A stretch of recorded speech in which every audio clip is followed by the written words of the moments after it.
Hey everybody, welcome back to Mixing Music Analog and mixingmusicanalog.com, and here on my YouTube channel. And today you're going to see a video from day 5, the last day, we think the last day, of the Origin install where we worked on the patch bay. So most of this video you're about to see is almost all of it. I think it's all going to be done with the iPhone, up close and personal. Having us explain, or having my buddy Dave, who did most of the install on the patch bay, walk us through the back of the patch bay, how all the D-subs are connected from the Origin to the patch bay, how all the different gear in the racks is patched into the patch bay. We have 2 of them. And then coming up from around the front of the rack to see how everything is kind of hard patched. So the way we have our patch bay set up is all of our compressors. Right now, the only hardware that I'm using is compression. And that is on our group channels, our 8 group channels. I don't have 8 compressors yet, but I have a compressor for the drum bus, a compressor for our bass bus, our compressor for our vocal bus, a compressor for guitars, and a compressor for keyboards. So I have 4 or 5 compressors, plus we have the SSL Fusion that's tied to the master bus here before the console bus compressor. So that's what we have going on, and everything is hard patched, meaning that right now we're not going to be moving things around, pulling out cables out of the front and moving compressors from channel to channel. That's going to be for future, maybe revision 2 of this kind of workflow. This is just so I have compression on the buses. The rest of the compression will be done in the box with some plugins, and all the EQ will be done on the board. So I'm going to show you how that's kind of hard patched in here and just walk you through it, and hopefully it helps you. It's a little difficult with the iPhone with a ton of cabling behind the rack to kind of get in there and see, but I think it'll be informative to some degree. And if you have any questions after watching the video, you can leave some comments below and I'll try to answer them for you as quickly and as thoroughly as I possibly can. And I know we have some other Origin owners here, SSL Origin owners that that have patch bays as well. So if you guys want to chime in below and help some of our other fellow viewers, that would be great too. So I hope you enjoy this day 5 of the install. Again, you can check the playlist to see days 1 through 4 and how we installed this whole thing. And again, if you have any questions or you want to see something specific that maybe we forgot to put in the video, please go ahead and leave a comment below and I will do so. So thanks so much for watching. Subscribe, like, and share, and enjoy the video. Okay. So what all right. So what are we doing? So we're hooking up patch bays. Yeah. What we're gonna try. What we're looking to do here is we're looking to keep this as organized and logical as we can. And there's a couple considerations I'm taking in when I do this. Is the fact that the way I have it figured out right now is we're going to use the top patch bay is going to be completely taken up by all the I/O from the board. Right. And so then the bottom patch bay is going to be all the I/O to the actual effects rack. Okay. The considerations on this side are I want to minimize or completely eliminate any points where a cable comes out of one end and crosses all the way over to the other. Okay. I mean, I want it to kind of flow off the top into the bottom in as much of a straight line as I can. There's going to be some crossing over, especially when we get to where the buses are going to be. Right. So there's going to be some crossing over the cables, but I just want to try to avoid having cables run from one side to the other and get a big knot of cables. Got it. So on this side, that's the major consideration, but all that's going to be handled in the hookups in the back. So if we come around the back, this is... All right, so here we are, back behind the patch bay. So the top patch bay is 6 groups of in and outs on each D sub. Right. Okay. Now what's nice about... Oh, could you grab me one of the snakes that go into this? I want to show something. Which, the XLR? Yeah, the XLR. The D-sub? Yeah, the D-sub to XLR. I want to show something here. Okay. There you go. So what we have in the back here is we have all D-sub connectors into the patch bay. And what's nice about the D-subs is, and anybody who sees a D-sub like this, any older guy that remembers the old parallel ports on computers, that's exactly what this is, basically. It's just a lot heavier duty.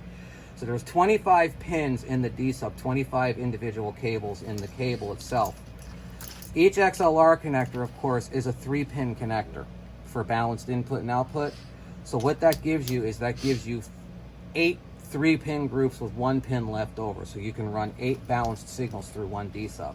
So what you're doing is you're boiling all of this down to just this. Right. So it takes up a lot less room on here. But the thing with it is there's no flexibility in this. It's 1 through 8, no matter what in there. Okay? Yep. So we have 6 banks in the top one to cover all of the I/O from the board itself. Okay? Now, what I want to do again is organize it so that, and the other consideration I want to make back here is I don't want to have these things fanned out between both cabinets. I want one in here, right, and then 1 or 2 over here, but I don't want it fanned out where it crosses the 2. Right, okay? Makes sense. Because if we have to move this thing, we want to simplify that as much as possible. Right. So like I said, the major considerations for this are the order in which the I/O comes into the top one and the order that we hook the hardware up into the bottom one, so that we eliminate as much cable crossing in front as we can. Yep. We have to hook up one directly. We have the one sacrificial bank to get the master out to the X16, which is the present moment is this one. And the way I'm seeing it is I'm going to work right to left from the master to the buses to the aux sends. Okay. And the one issue we're having is the fact that the 204 and the distressor are both in this cabinet. Mm-hmm. And the 204 is going to have to go on the circuit for the channel sends, which is this one. And then the distressor has to go on the circuit for the buses. Got it. So it's going to be a balancing act of putting these in order. Ideally what I'd like to do would be to have the masters, the buses, the aux sends, and then the channel input and output. But that's not going to work with that being in this cabinet. Got it. So the way I have the order figured out right now is I'm going to put the sacrificial one in bank 1 to the X16. Then we're going to have the master in out in bank 2. I'm going to put the channel send and inserts into bank 3. And then bank 4 and 5 will be the 2 for the buses, and then the bank 6 over here on the end will be the aux sends, which are basically going to be the ones that we need to be flexible on, because we can switch in and out to all the different hardware as well. Right. Because I think the idea for us is that once we have something patched into one of the buses, it's probably going to stay there. Yes, that's the feeling is we're trying to work with our 8 group channels or 8 buses as of chains with compressors. So a compressor is on the drum bus. That's the only compressor we're going to use on the drum bus. Yeah. That's part of this first revision. So basically, I have to pull all of these out, remembering which one is which. And so all these switchcrafts are all the blue units, the 2 blue units on the bottom. And I know, guys, it's a little bit of a rat's nest. It's hard to see. We're going to try to clean this up as best we can, but there's only so much you can do. There's no way around the fact that there's just a mountain full of cables that you need to do this. There's a huge amount of cables. And so we're trying to remember. I just don't want to have to pull all this apart to try to remember which one of these is feeding from the master and so on and so forth. So, because that's the one thing we did not do, is we just labeled this patch bay in and out with the channel numbers, but we didn't say where it was coming from. Well, that was because when last week we thought we were going to pull it all apart anyway. At least that's what your initial thought was. Yeah, we're not pulling it apart again. So I just have to try to remember which one was which. I'm pretty sure that this is the master in and out, and then these 2 are the 2 bus groups. This is the master out to the X16, and then this is the channel send from the drum and snare, from the kick and snare. Right. So basically then, these 2 are coming out now. These 2 I can take out now because they're easier to remember. The last thing I want to do is start crossing these up. Well, we can you want me to label these as we go? I mean, we should probably label them if you know what they are, because once they're in the patch bay. Yeah. All right, so this one and this one. So these 2 are, this is channel send 1 through 8. So, come on. Yeah, that's channel send 1 through 8. Those are the easy ones. This one is the feed to the X16. This is a shorty, so this one I can probably put Yeah, that one's easy enough to find. So, okay, so that one goes over here. So this is these two are the bus groups.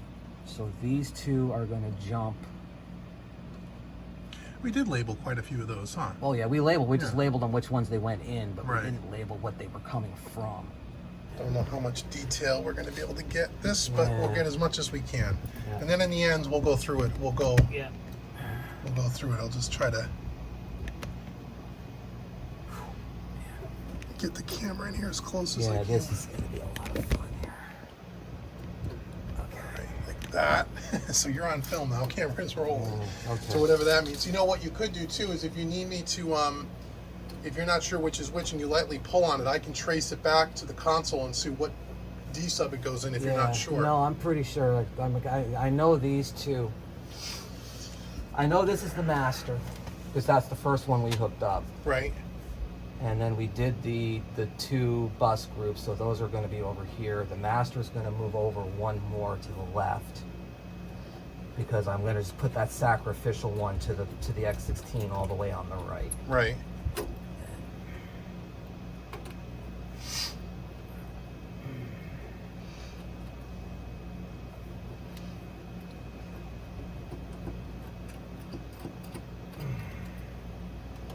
And then we got the two aux. Like I said, I hate the fact that we have to give up a whole bank. Yeah, and that's one of the patch things that you were talking about with the D sub connectors itself. The good news about D subs for everyone is that you literally have, it's like having 8 XLR cables in one cable.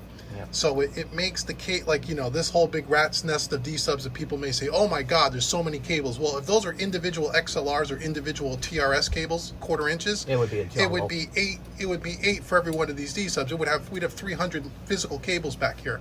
So the good news is it keeps the cable management a little bit more tidy, for lack of a better word. The bad news is what you just suggested, which is you have to give up a whole. If you're only going to use, say, 2 of the channels on the D sub connector, because you only need to use 2 of them, you have to give up all 8. Yep. Yeah, which is exactly the case on bank 1 here. Is Right. We're giving up. You're giving up 6 channels on the patch bay to the one D sub just to get the master Just to out. get the master out because that's just the way it works on the console, and that's what's working on the D sub patch bay. Yeah. And the only reason why we went D sub to D sub is because the console is all D sub. We could have went D sub to XLR, I guess, or no, D sub to TRS. I guess we could have done. We could have done something like that and gotten TRS, but then again, a TRS patch bay you can only get 48 points out of it. Right. So it would have been An extra patch bay. It would have been 2 patch bays Right. to do the job of this one. Right. That's right. You So know, it's 6 1/2 dozen of the other. Yeah, exactly. It's always going to be some Right. kind of a compromise. Right, and from a cable management standpoint, as bad as this may look, this is the best scenario. Yeah, this looks terrible, but this is not bad at all. No, it's not. So. And the good news is the way we have everything set up with the racking and stuff. I mean, 2 of us can physically sit behind here on the floor comfortably and work on this. There's no crawling under the console, crawling under a desk. I mean, you know, and when it's all said and done, from the front of the racks and from where you're sitting and working, you can't see any of this stuff. It's all hidden. So it's good from that point of view. But yeah, there's no way around it. There's just too much cabling. Yeah.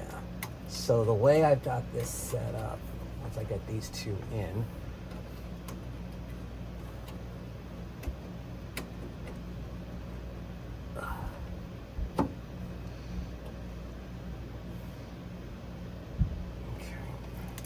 and then this is on the left. So we're going to go master out to the X16. This is the master in and out for the effects inserts. Yep. And the master out. We're going to have to jumper the master on the front, master out of this into this one and into the X16. Yep. This one, because the 204 is in this bay, is in this bay with that. This is the channel in and output from the kick and the drum to use the 204 on.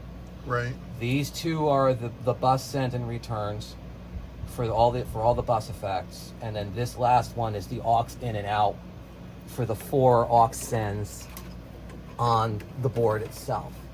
Like I said, if we wanted to use all of the channel insert points, we would need another 96 point patch bay. And 6 more D subs. And 6 more D subs. For ins and outs. So that what that means, yeah. So what he's referring to is that this console, we're just hooking up the 4 aux sends right now. If you want, and that we have the group channels going back into the board to print the stems. Now this board is also capable of printing every individual track with direct outputs back into the board processed. So if you wanted to do 32 direct outs, you can do that. But that requires more D-sub cabling. And we just thought, you know, we probably are never going to do that. But again, you can. And if you want to get the cabling and you want another patch bay, you can do all of that stuff. So what he's doing now is mapping stuff out here on a... Yeah, in my horrifying handwriting. Let's say, so show us what you're doing there. So you're mapping out he's kind of mapping it out on what we're going to do. So bank 1 is master to X16, 3 and 4, the actual 3rd and 4th pin in the front is the master out to the X16. Bank 2 is the master. So 9 and 10 is going to be the insert point for the master bus processing, which in our case is the SSL Fusion. The Fusion, right. And then 11 and 12 are where I'm going to jumper the master out of the patch bay, back into the patch bay on 3 and 4, and then out up to the X16. Okay. Now bank 3, this is where it's going to start getting interesting. This is subgroup 1 through 4, and then bank 4 is subgroup 5 through 8. Or no, it's not. I'm wrong. Hold on. I'm wrong. Bank 3 is the channel insert. I made multiple copies of this, so channel insert 1 through 8. So that's for the drums and so on and so forth to go up to the 204.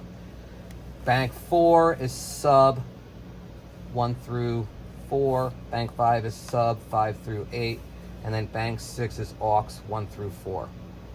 Okay.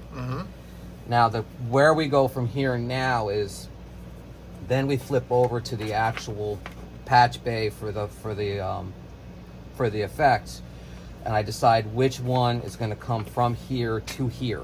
Okay. You know what I mean? Yep. And so, because like in this case, it's very simple. On bank 2, we have the insert point for the Fusion. So the first bank of the second patch bay, the first 2 in and outs are going to be the Fusion. Okay.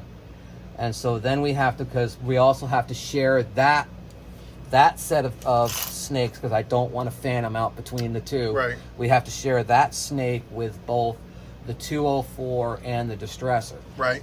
So it's probably going to be something like bank 1 off of here is going to be 1 and 2 are going to go to the Fusion, 5 and 6 will go to the 204, and 7 and 8 will go to the distressor. And that keeps that cable in one cabinet and not fanned across the other that side. Keeps that and it also keeps the crossover of the patch cables to a minimum. Got it. Like I said, the big thing I don't want to do is run all the way across. Got it. Okay.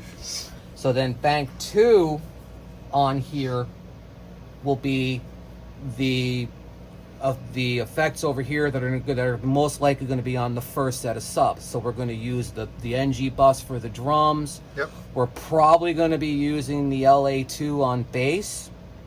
No, LA2 is going to go, yes, bass, excuse me, yes, bass. Dion's going to go on keyboards, which is part of the Titan. Right. So then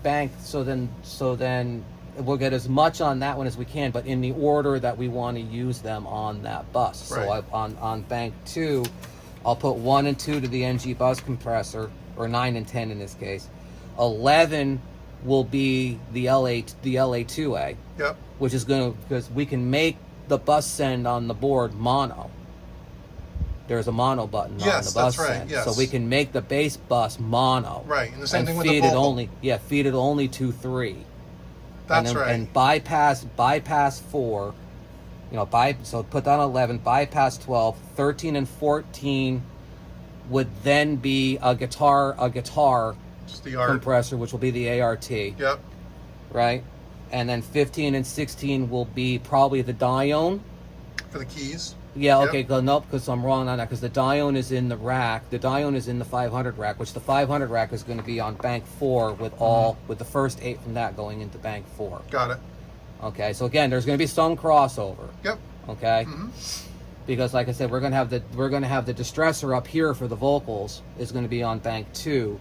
So then we're going to have, like I said, there's going to be some crossover, but it's going to be minimal.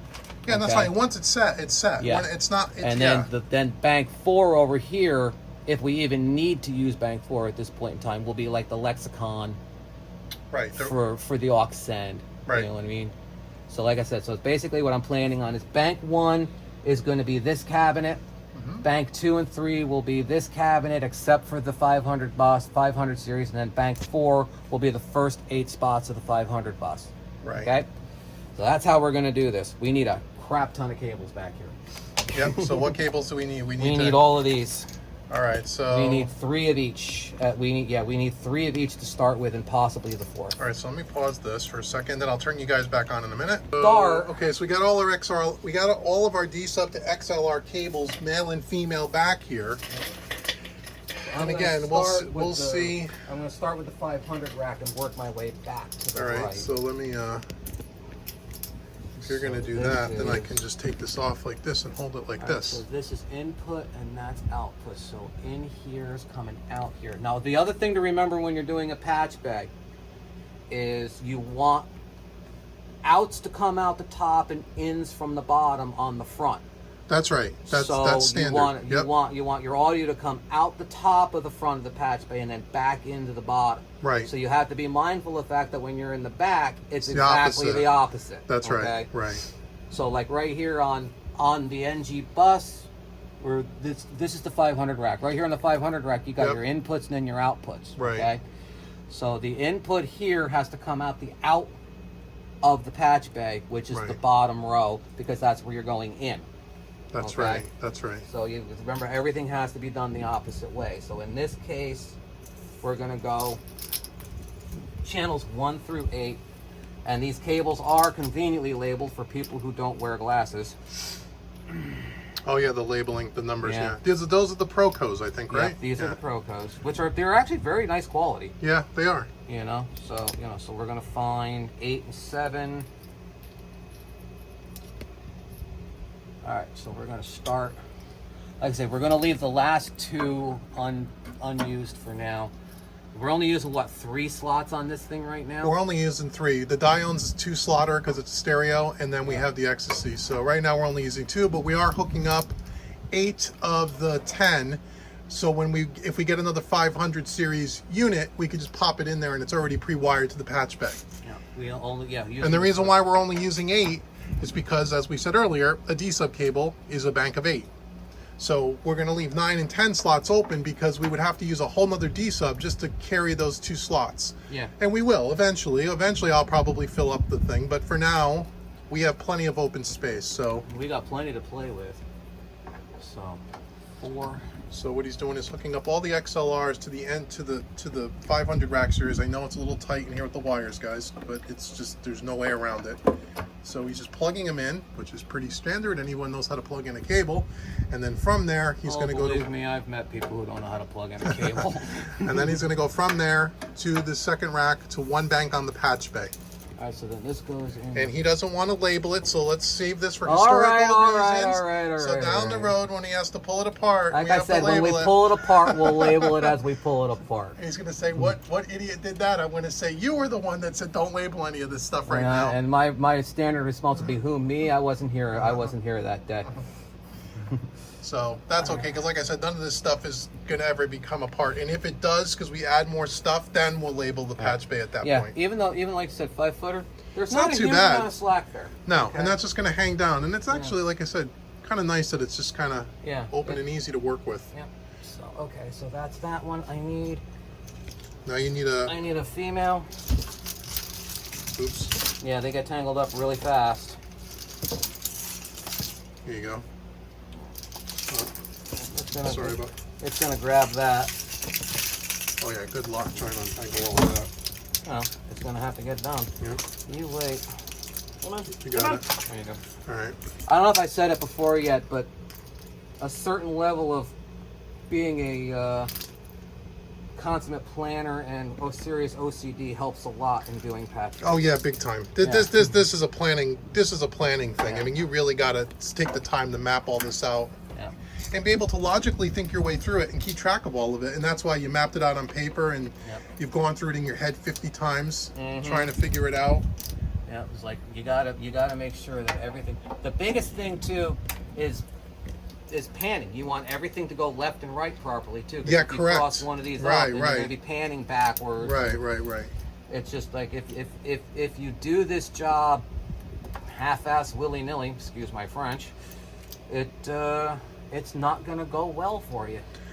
Well, and the other thing too is, you know, if you have to troubleshoot something, as we're saying, keep saying over and over again, look at all these cables you have to go through to try to figure out what the problem is. So if you take your time on the front ends and do it correctly, and that's why we've done this over, 3 weeks now, we've done this project, because we didn't want to try to cram too much stuff into one particular day, because we didn't want to do something wrong. Yeah. We've been pretty fortunate that everything we've done so far, what we expected to have happen when we turned on the audio happened. There was only one thing that didn't, and that was with the template from last week, where we disconnected the Apollos and we screwed up our template.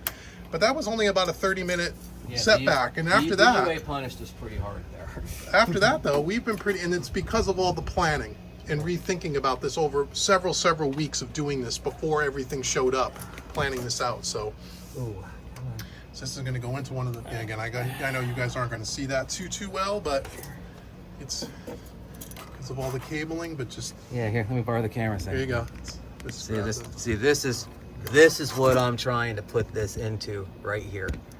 Okay, you see that? That's where I'm trying to go, is right in there. So, yeah, that's there's not a lot of room for hands and everything else to get in there. Yeah, because you have the two D subs stacked on top of each other, so the top row is easy. Yeah. But when you have one in the bottom row, and then we also learned too, just so you guys know, certain D sub cables, because of the types of connectors, the thickness of the plastic or the metal connectors makes a big difference. We learned that on the Hosa and the D'Addario. Yeah. When we used a couple of those temporarily. That's the D'Addarios We're tough. on the board.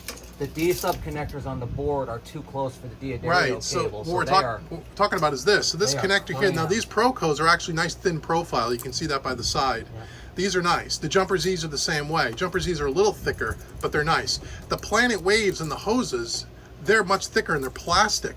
So when you're trying to insert these in, top and bottom, into a patch bay, you can barely get your hands in there, let alone tighten down these screws. So you think they're all made equally, they're not. And so you got to think about that too. That's why these metal ones I think are much nicer, Yep. but they're much more, and again, they're much more expensive. I mean, the Jumper Z's and these Procos even, for a 10-foot D sub to D sub's $160 for one cable. Or you can buy a Planet Waves for $40. And you say, well, what's the difference in the quality? Is there really that much of a difference? Well, I don't know. We don't really hear a sound difference, but some of it's in the construction and the way it's made, you know, the connectors and the posts and stuff. But good news for us is once it's in, it's in. It's not something you have to connect, reconnect. But again, D-sub cabling, depending on what brand you buy, can get very, very pricey very quickly. What I'm thinking is if we add any more hardware, it's going to have to be vertical, right? Except for 500 series. Yeah. Yes. The 500's already had it, but if we add Yes. more rack, It's going to be vertical. Yep. So what I think I'm going to do is I'm going to leave bank 2 empty. So then if we have to go vertical, we come out of bank 2 and go straight up. Okay. Okay. So I'm going to put all of this onto bank 3. Bank 3. Okay. And then these 3 here will be on bank 1. So bank 2 is going to be empty. Okay. So bank 1 will be the distressor, the 204, the 204 distressor, and the fusion. The fusion. Got it. And then everything else on here. So now the question is which order are we going in? Wow, that's a disaster area. That concludes our cabling on the back, right? Yep. All right, let's. We have a leftover. Hey, how about that? Throw that out there.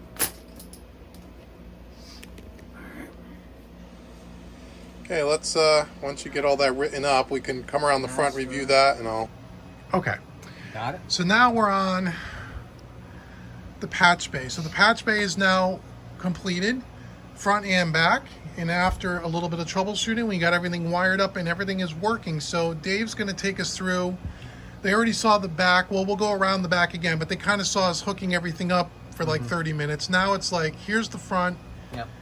So walk us through what the hell this is and how the system kind of works. All right, so as I was explaining before, is like what I wanted with the way I had it laid out was I didn't want to have wire runs coming like out from here and plugging in all the way over here. Right. So you had to plan out where you were plugging in all your hardware and everything else so that you could keep the cable runs relatively logical.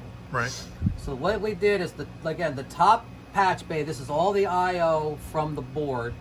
This is the feed from the this is the feed from the master from the board to the master to the board here. Okay. Yep. And then the master output from the board is coming out of the board here and then going into this set here, which is into that one sacrificial DB25 into the X16 for the master input for print tracks, right. Okay, so that's what that one is there. This loop right here is the master insert, master effect insert, which is why I put, like I said, I put the fusion, which is on the master input, first on the bottom one, so it comes out and goes straight in and out to there. Right. So then your audio comes out the top, in the bottom, into the fusion, then out the top of the fusion and into the bottom of the board, back to the board. Right. Okay. Now this top one is normalized.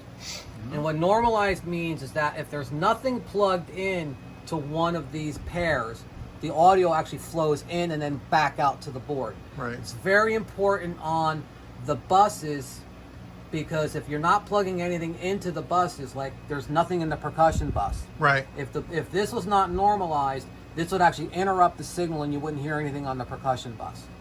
So with normalizing it, the audio is coming in the top, right back out the bottom again with nothing plugged into it. We don't have to use a jumper because that's what the normalizing is doing for you. Right. You also have a choice for half normalized on these, which is the same thing where it still passes audio through, but you can plug something into the top of it and use it as a splitter without interrupting the signal. On regular normalized, when you plug something into this, it interrupts the signal. Right. Half normalized, it'll actually still pass the audio through, but you can take it off, so it almost acts like a signal splitter. And then there's non-normalized, which cuts them off from each other and no audio passes through. So the top one is all normalized, and like I said, it's organized so that the cable runs are as short as possible to the hardware, which is, like I said, the hardware is all plugged in order so that it's basically in the same order that it's coming out the top into the bottom, with a few exceptions.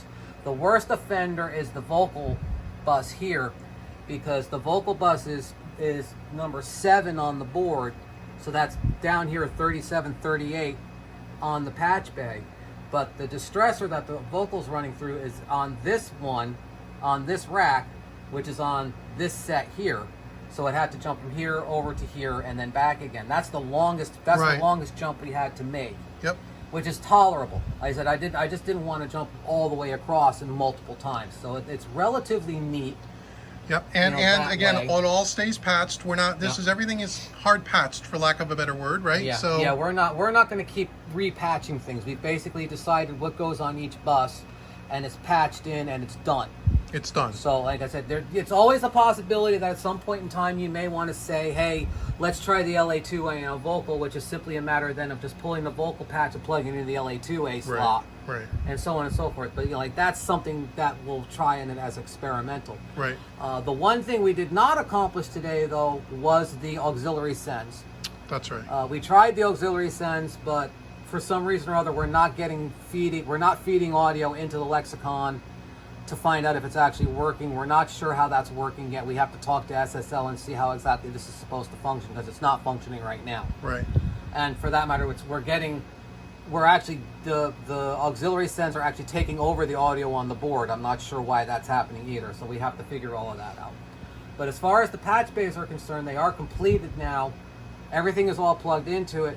We just have to figure out how to work the auxiliary, so we don't have anything plugged into the auxiliaries at this point in time. But like I said, at this point, like we've got the Aphex 204 is on the kick and snare, the distressor's on the vocal bus, the fusion is on the master bus, and then over here we've got the ART Trans Y is on the electric guitar bus. The FG, what is that? NG bus compressor, West Audio. Yeah, Yep. that's on the drum bus.